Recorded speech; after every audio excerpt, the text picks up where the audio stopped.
Ces vidéos sont des récapitulatifs de concepts, informations ou anecdotes publiées dans des précédentes vidéos. Vidéo de motivation numéro 2, pour les graines d'étoiles et les éveillés. Comme beaucoup d'entre vous le savent déjà, j'ai vécu sur Terre pendant 5 ans, pendant l'enfance, de l'âge de 8 ans à l'âge de 13 ans. Je peux donc comprendre certains des problèmes auxquels vous êtes confrontés en vivant là-bas, bien que je sois consciente que, en tant qu'enfant, je n'ai pas eu à affronter les défis liés à la survie pure, je veux dire les responsabilités d'adulte, comme par exemple, gagner de l'argent. Mais j'ai dû faire face à des défis sociaux même à cet âge, où je ne pouvais pas trouver ma place dans une école publique, avec mes amis, mes enseignants et mes pairs, mais contrairement à de nombreuses graines d'étoiles, j'ai toujours été pleinement consciente de mon identité non humaine. Mais, malgré toutes les difficultés liées à la vie sur Terre, pourquoi même s'embêter à s'incarner là-bas en tant que graine d'étoile, ou comme dans mon cas, en tant que step down? Bien qu'il soit impossible de le corroborer ou de le prouver entièrement, il y a de nombreux points et raisons de décider de vivre sur Terre pendant un certain temps, en tant que step down, ou pour une ou deux vies comme la plupart des graines d'étoiles le font.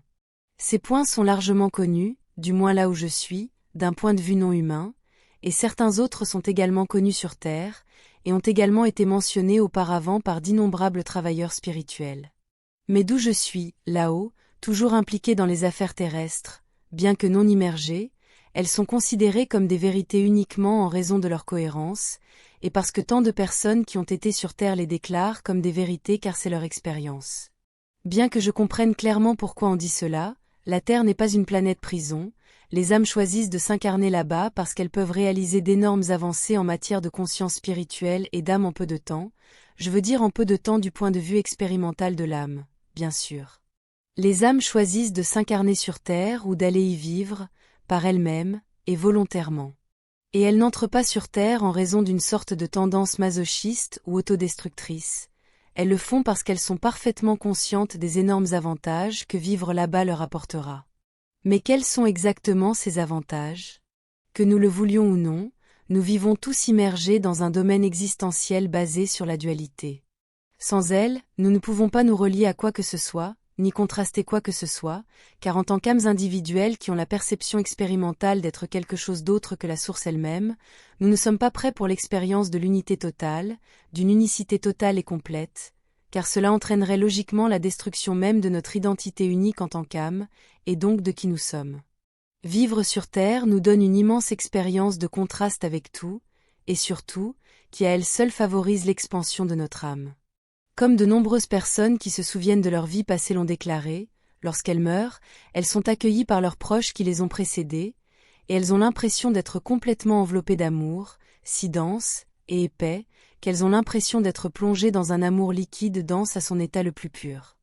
On dit que simplement cette expérience est le produit du fort contraste de tout ce qui n'est pas de l'amour sur Terre, et en soi, cette expérience d'être plongée dans tant d'amour vaut la peine de passer toute une incarnation là-bas.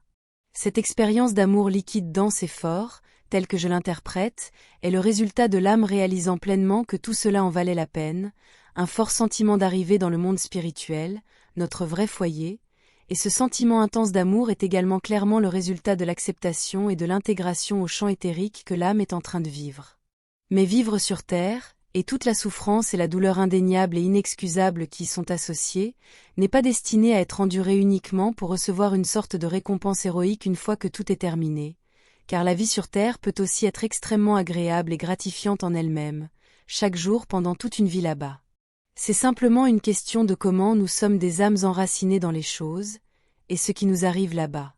C'est pourquoi on dit aussi largement que la Terre est une école pour les âmes, afin qu'elles puissent apprendre à manipuler le champ énergétique, pour qu'elles puissent acquérir de l'expérience en manifestant et en modifiant leur réalité à leur avantage, et pour le bien de ceux qu'elles aiment.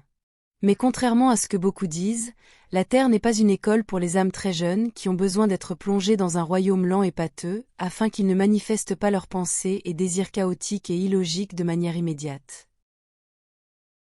Par exemple, une jeune âme peut vouloir un éléphant, et si elle pouvait le manifester immédiatement, alors elle aurait un éléphant africain de taille réelle juste là, dans son salon, dans son petit appartement au 7e étage du centre de Londres, avec tous les énormes problèmes que cela causerait.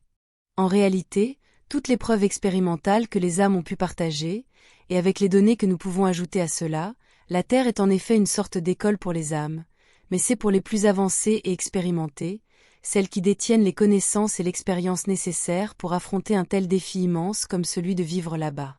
Comme je viens de le dire, cela est corroboré non seulement par ce que d'innombrables âmes ont dit, par ceux qui se souviennent de vies passées et se souviennent aussi de ce que c'était que d'être dans l'astral, mais c'est aussi corroboré par toutes les âmes vivantes qui sont de retour avec leur famille stellaire, revenant après avoir vécu leur expérience sur Terre. Et cela est également corroboré et soutenu par ce qui est communément connu par d'innombrables races stellaires non humaines qui ont des familles de starseeds ici sur Terre. De notre point de vue là-haut, nous savons que la Terre est l'endroit le plus difficile pour s'incarner et y vivre, c'est incroyablement exigeant à tout égard, et seuls les plus forts osent y aller, et seuls les lites osent y vivre pour une incarnation entière. Vous, belle graine d'étoile qui m'écoutez gentiment en ce moment, êtes cette élite. Sachez cela et laissez-le pénétrer, vous êtes là sur Terre de votre propre volonté, vous vouliez cette expérience, et oui c'est difficile, mais c'est censé être ainsi et c'est censé être voulu par vous, qui avez conçu votre vie alors que vous étiez dans l'astral. Votre mission sur Terre, c'est vous améliorer malgré tous les obstacles et les difficultés auxquelles vous faites face chaque jour. Votre âme a besoin de ce stimulus pour grandir, pour devenir encore plus forte, et pour comprendre comment manifester ce que vous voulez et avez besoin, pratiquement à partir de rien, et à contre-courant. Même avec tous ces obstacles, douleurs et souffrances, d'innombrables âmes apprennent à manifester une grande vie pour elles-mêmes et leurs proches, non pas malgré ces forces soi-disant opposées, mais précisément à cause d'elles, pour le sentiment énorme d'accomplissement qui en découle. C'est pourquoi tant d'âmes veulent s'incarner sur Terre encore et encore, car elles deviennent même accros à ce sentiment de pouvoir et d'accomplissement qu'elles retirent de cette expérience sur Terre. Elles en veulent plus car elles savent qu'elles peuvent faire, et accomplir beaucoup plus, et c'est pourquoi le niveau de difficulté a augmenté au cours des dernières décennies. Les âmes incarnées là-bas en sont la cause, pour leur propre expansion d'âme, et non pas en raison d'une exploitation au plus haut niveau comme beaucoup le croient. Bien sûr, il y a de l'exploitation et bien sûr, il y a de la cruauté, de la souffrance et de l'injustice, je ne nie pas l'évidence, mais gardez à l'esprit que je parle du point de vue le plus élevé possible que nous puissions atteindre, et je veux dire du point de vue de ce qui est connu comme la cause et la raison la plus élevée de tout ce qui se passe sur Terre. Tout a son origine et tout commence dans le monde spirituel, et comme je l'ai expliqué précédemment, les choses, les événements et les circonstances ne sont pas vus du même point de vue et n'ont pas la même signification ou valeur, lorsqu'ils sont vus du point de vue d'une âme incarnée sur Terre ou du point de vue de cette même âme lorsqu'elle est dans le monde spirituel. La valeur et la signification des choses et des événements, de la douleur et de la souffrance diffèrent beaucoup en fonction du côté sur lequel nous nous trouvons. Que cela plaise ou non, c'est une constante, et cela peut être perçu comme profondément injuste pour les âmes qui sont dans un corps vivant sur Terre, presque comme si leur souffrance n'avait pas d'importance, mais encore une fois, tout dépend de la façon dont vous voyez et interprétez les choses. Comme je l'ai dit ci-dessus, les âmes incarnées là-bas sont celles qui causent toutes les difficultés pour elles-mêmes, pour leur propre expansion d'âme, et non pas en raison d'une exploitation au plus haut niveau, mais il peut également être dit qu'elles sont exactement à ce niveau supérieur.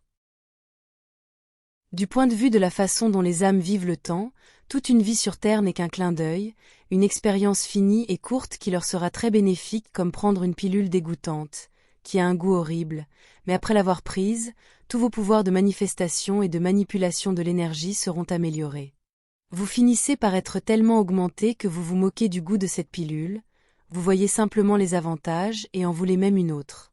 Ne vous attendez pas à pouvoir changer le monde pour le mieux, et ne vous attendez pas à ce que les gens vous comprennent, ou voient vos points de vue beaucoup plus étendus, la plupart de ces personnes ne sont même pas là, car ce sont des personnages non joueurs avec une interactivité limitée, et n'existent que pour jouer un petit rôle dans votre vie et provoquer une réaction émotionnelle en vous. Vous n'avez pas besoin de changer le monde. Tout ce dont vous avez besoin est de vous concentrer sur votre amélioration personnelle et celle de vos proches, et le monde changera autour de vous. Bien sûr, nous devons lutter contre l'injustice, et pour ce qui est juste et pour ce que nous aimons, mais c'est notre choix d'action, c'est qui nous sommes, et donc nous ne pouvons pas être autrement. Ce que nous faisons nous définit, et ne pas agir sur ce que nous voyons et ressentons comme correct détruirait notre identité et notre âme. Lutter pour la justice et un monde meilleur est ce que nous sommes, nous ne pouvons pas faire autrement, et cela en vaut la peine. Nous n'avons pas besoin de voir des résultats immédiats, et je sais que c'est frustrant, mais nous influençons tous le champ de la vie sur Terre, et pour le mieux. Rappelez-vous qu'une seule graine d'étoile, sans pouvoir apparent, influence toute une région, et des milliers de personnes bénéficient de son existence. En tant qu'âme d'élite forte, vous avez la responsabilité d'influencer la réalité avec votre haute vibration, et avec votre éthique et spiritualité avancée. Ne reculez surtout pas maintenant en plein cœur de la bataille, les choses sur Terre doivent changer simplement parce qu'il y a tellement d'entre nous, des graines d'étoiles, des êtres descendus en step down, des extraterrestres influençant la Terre, des travailleurs de lumière et des personnes ayant des mentalités similaires, et d'autres arrivent sur Terre en ce moment même. Les choses ne peuvent être que changées pour le mieux simplement à cause du principe de la fréquence dominante. Souvenez-vous-en. La fréquence et la vibration les plus fortes dans un champ auront tendance à rendre toutes les autres fréquences plus semblables à elles-mêmes. Une graine d'étoile est plus forte que des milliers, en fréquence et en vibration, c'est pourquoi elles ne peuvent pas changer leur mentalité, et c'est pourquoi tant de graines d'étoiles peuvent supporter de vivre immergées sur Terre sans être changées. Ces 4 élites de graines d'étoiles, comme vous qui m'écoutez, peuvent traverser l'enfer sans se tacher. Vous êtes extrêmement puissants mes amis, sachez-le. Vous êtes un agent de changement de réalité des royaumes supérieurs, et votre mission est de changer les choses pour le mieux tout en apprenant à être encore plus fort, et en vous amusant en le faisant. Bien sûr, les choses sont maintenues en grand désordre sur Terre, il y a une grande bataille qui s'y déroule. Une bataille pour maintenir la même vieille fréquence, ou pour en introduire une nouvelle ou plus positive. Une bataille pour la conscience et pour les esprits des gens et des âmes, le bien contre le mal si vous voulez, la même vieille histoire. Mais ce n'est qu'un niveau du jeu de l'existence, un terrain d'entraînement pour les âmes avancées.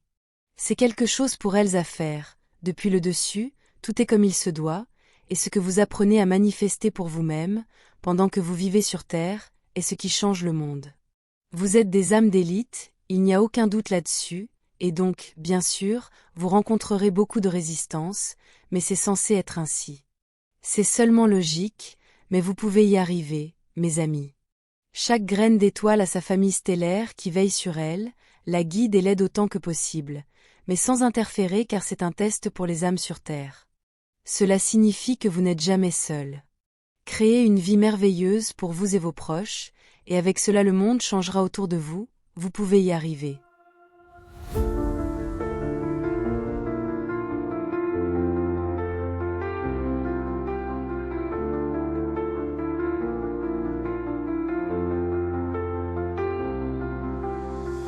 L'immensité des cieux, nos rêves se déploient. Une étoile de nos voeux vers un monde de joie. Chaque lumière dans la nuit raconte une histoire, un voyage infini aux confins de l'espoir. Nous sommes des voyageurs sous un ciel infini, portés par des ailes d'astres, un rêve ébloui. Nos cœurs battent à l'unisson dans la danse des étoiles. Un amour sidéral nous emporte vers l'idéal.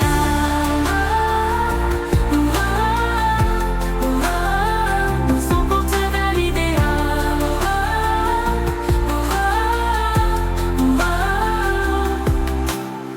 Dans le silence cosmique, nous trouvons notre voix. Chaque note symphonique résonne avec émoi. Un souffle de l'univers remplit nos âmes de lumière. Avec toi je veux parcourir un amour sidéral et fier. Nous sommes des voyageurs sous un ciel infini, portés par des ailes d'astres, un rêve ébloui. Nos cœurs battent à l'unisson dans la danse des étoiles. Un amour sidéral nous emporte vers l'idéal. Nous sommes des voyageurs sous un ciel infini, portés par des ailes d'astres, un rêve ébloui. Nos cœurs battent à l'unisson dans la danse des étoiles. Un amour sidéral nous emporte vers l'idéal.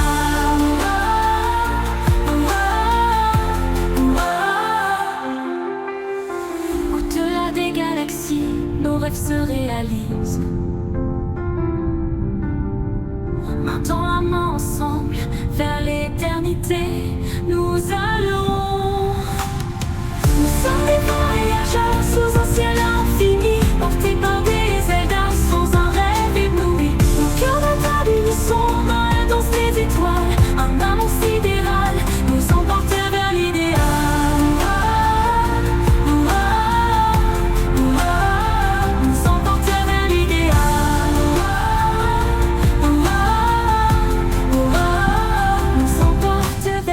idéal.